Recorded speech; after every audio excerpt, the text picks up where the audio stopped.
Hey, what's up, guys? First of all, Happy New Year's and welcome to 2025. Thank you for tuning in to Top Tier TCG. It is me, Top Tier Dad is my Instagram name. And in today's video, I want to talk about cards that you should probably invest in buying in 2025 with and without that format rotation.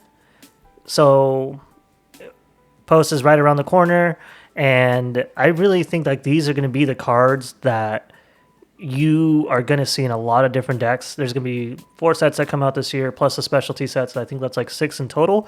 But these cards that I'm going to put up in a second, I think are the cards that are going to be still staples in everyone's decks. And even if you don't know what you're going to play this year, these cards are good to look into to buy like 1 or 2 of just to have, or when you're building the deck, not have to worry about finding it. And right now they're all pretty cheap, so I'd recommend definitely just going and getting a regular copy of these at your local card shop or online if you have to.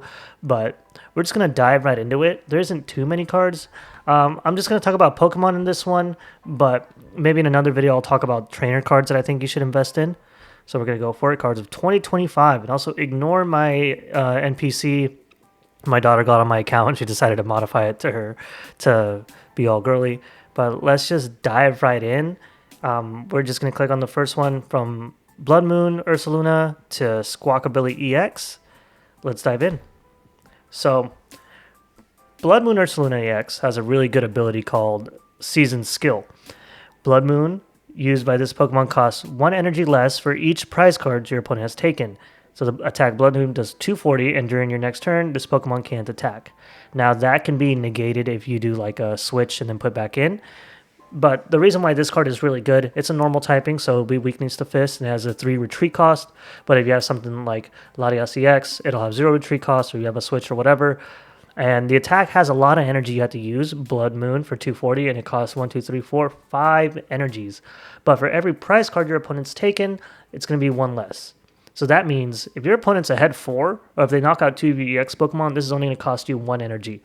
And this is going to be really good in a lot of different decks. Doesn't matter what typing it is. It can be a card you bring out last minute to do that one attack that you need to just take out your opponent's card. And that's why I think this is going to be a really important card in the future for a lot of different style of decks. Even if it's not a meta deck, just to have this in a deck you're trying to build, it's always going to be a really good, like, pull out of your hand, just put a Nest Ball in there or Ultra Ball for it, and just get into the active spot. And if your opponent took 5 prize cards during your match, this is perfect. If you have to do a knockout real quick, or if your opponent has 2 and you have 2, this will be really beautiful just to get in there. Even if you do a counter energy or something like that, if that's standard, or who knows what they're going to come out with. But again, this card I think is going to see a lot of play in a lot of different decks. It did last year, and of course it's going to run into 2025 as a perfect backup, and it's not going to rotate out. So definitely looking to getting that one.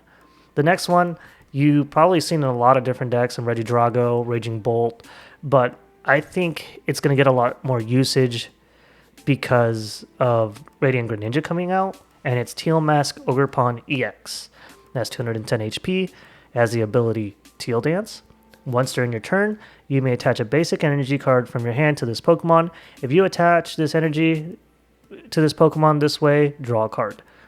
And the attack Myrate Leaf Shower, 30 damage. This attack does 30 more damage for each special energy attached to both active Pokemon. So if you have 3 grass energy attached, that's going to do 120 damage.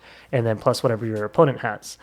So the reason why this card's going to get a lot of play, again, is because Radiant Greninja is going out, which had the ability to where if you discard an energy card from your hand, you draw 2.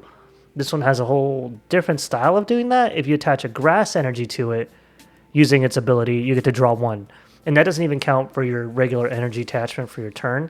So I think this card is going to be used a lot for engines. They're going to run 3, maybe 4 of for some decks like Raging Bolt, but some might just run 2 just for that deck space. But you can use this card with Area 0 Underdepths to get a bigger bench space, so you can have up to 8.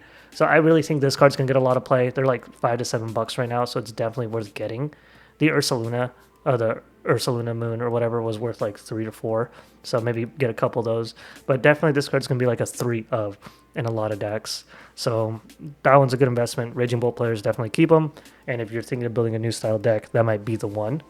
if you don't want to play like the Zoroark that's going to come out. And it's a basic, so you can use again with Latias and use that synergy to get it out of your active spot if someone puts it in there, or put it in there if your opponent is playing a deck that uses a lot of energy attachments. So Teal Mask Ogerpon, definitely worth looking into. And then we have a non-EX based Pokemon. It's called Monkey Dory, and this one's caused a lot of pain for a lot of different players, especially with the Gardevoir deck. It has the ability Adrena Brain. Once during your turn, if this Pokemon has any dark energy attached, you may move up to 3 damage counters from one of your Pokemon to one of your opponent's Pokemon. So yes, it is a dark energy. I don't know if a rainbow energy or whatever works into this, but or a counter energy or something like that. I forgot if they were in the game still. But if you attach a dark energy to this one, you can use it during your turn. Its ability to move 3 damage counters from one of your Pokemon to your opponent's. So this is really good for deterring the Pikachus. Maybe your Pokemon does an attack that's only like 250 damage, like the Ursaluna. If you have this in play and you put that damage on the Pikachu, its effect of the heart effect to where it can't get knocked out goes away. And this is a really good way to get those numbers that you need in the match. It could even do a knockout your next turn if a Pokemon's getting close to knockout, and then you can just continue getting through the game that way. But I really think a lot of people are going to play at least 1 or maybe 2. If you're playing a Psychic Dark deck, that's going to be perfect. If you're playing a Dark deck in total, that's going to be, why wouldn't you put this card in there?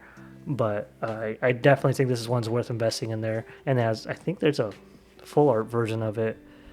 Let me double check. Nope, there isn't. But definitely worth having. Check it out, Monkey Dory. And then for our 4th one here, we have Latias EX. This came out during Surging Sparks, and it's a really wonderful card. You're not going to use this for attacking. I really doubt anyone is. But its ability, Skyliner, your basic Pokemon in play have no retreat cost, which is amazing for like Raging Bolt, or if you're going to play... oh my god, there isn't too many decks that do that. Ancient Box is going to be out. But there's going to be a lot of basic Pokemon that come out that are probably going to be really good this next year. So definitely worth trying to have if you don't want to worry about adding switches or switch carts to your bench. And you can use a Nest Ball to get it. You can use an Ultra Ball to get it. There's a lot of different ways to get this out there. But I really think this is going to be a staple for a lot of people because switch cart's going to go out for if you're using like a basic deck.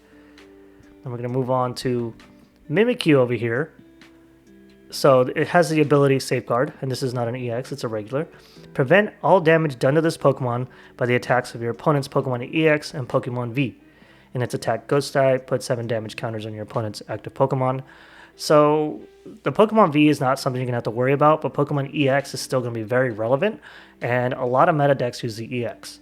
So this is worth at least having 1 or 2 if you're running a stall deck, maybe 3 of them. As you can see, the Monkey Dory and the Mimikyu probably synergize post-rotation pretty well, and now as well. But this will be really good for stalling your opponents and just buying yourself some extra turns. Or even if your opponent only plays EX cards, kind of like Raging Bolt, like you don't really see any regular cards, or Regidrago, you don't really see any like baby Pokemon. So this will just completely stop them in their tracks.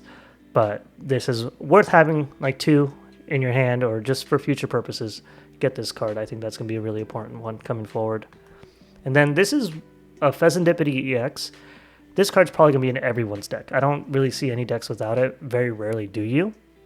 But for its ability, Flip the Script. Once during your turn, if any of your Pokemon were knocked out during your opponent's turn, you may draw 3 cards. You can't use more than 1 Flip the Script ability each turn.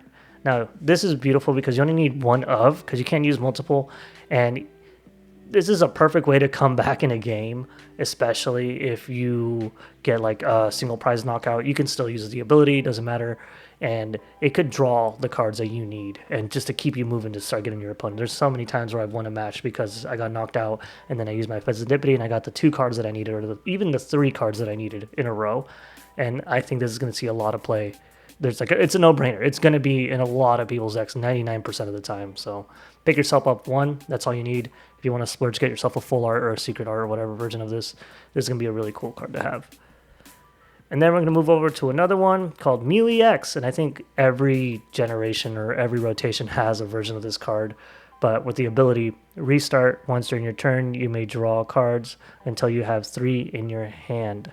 This is really cool if you have like a deck that's just not moving as fast. Throw that Mew EX down and go from 1 to 3 or 2 to 3 or 0 to 3 even if you play it properly. It's a good engine. It's not the best one just because it has 180 HP. It's going to get knocked out easily. And most of the time you have a lot of cards in your hand. But you can make it work. It's helped me a lot in different decks. And I can definitely see other people carrying this moving forward. Again, without that Radiant Greninja around, that's going to be really difficult to try to get everyone's engines rolling. And especially for like Gardevoir, you're going to lose the Curlias. And you're going to want something to kind of move your cards forward. And then we got another little baby Pokemon called Cleffa. And this is a really good like first turn, or I mean, if you go second card, or if your opponent's not set up yet and you need some cards. It only has 30 HP, so it's going to get knocked out.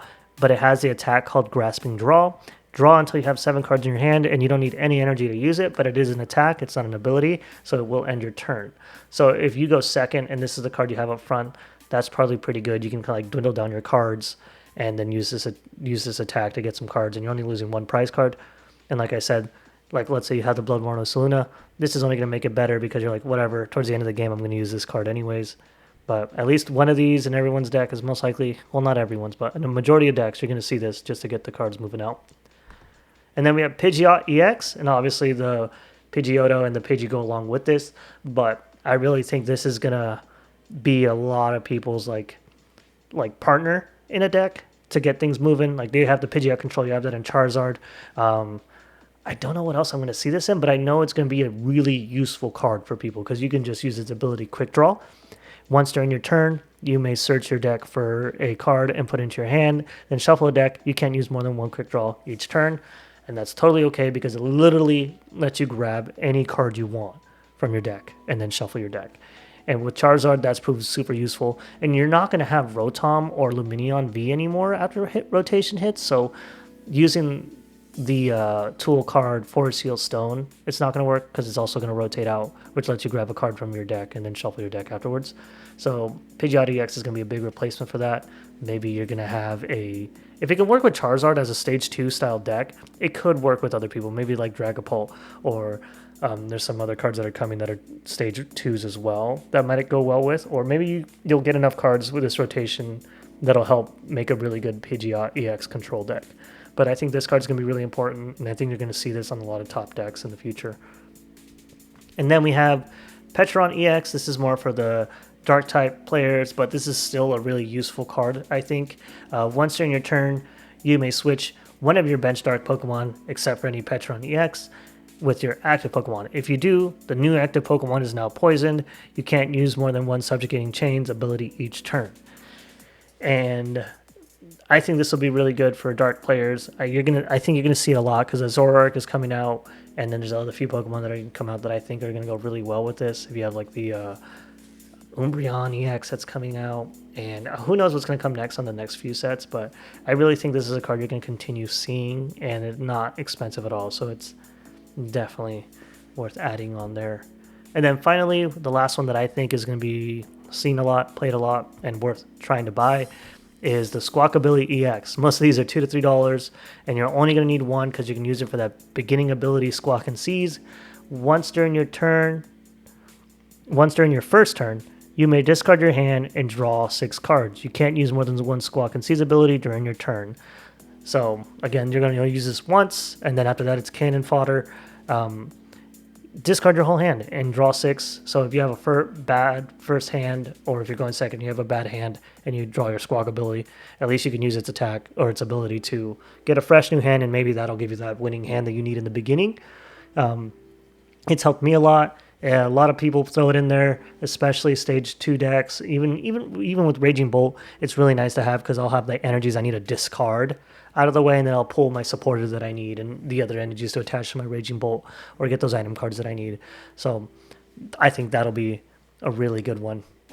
But I know this was a short video, but I think these are the 11 cards. There's obviously a few more, but I think these are going to be the most important ones that are going to see play in 2025, and I think are worth investing in. And they're not expensive at all. You can get those Mimikyus for like 50 cents, I'm pretty sure.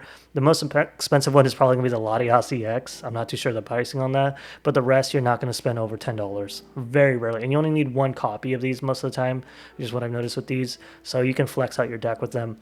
But if you're trying to build a deck this year and you don't know what to get, maybe some of these cards will help you. And thanks for watching. I'm gonna do a trainer one eventually for all the trainers that are really useful to get in your decks to build for the future. But I hope you guys have a wonderful New Year's, and I hope you have fun entering the game of Pokemon. And I just want to thank you for watching. We're at 40 subs, which is really cool. I've only uploaded like 3 videos, so thank you guys for watching those and commenting and interacting with me. What cards do you think are going to be important to get for deck building in 2025? Please let me know in the comments. And did you like this video or did it suck? I really like the feedback. It helps me make better videos. But I hope you guys have a wonderful 2025. And if you like this video, don't forget to like and subscribe and follow for more, okay? Thank you guys. Peace.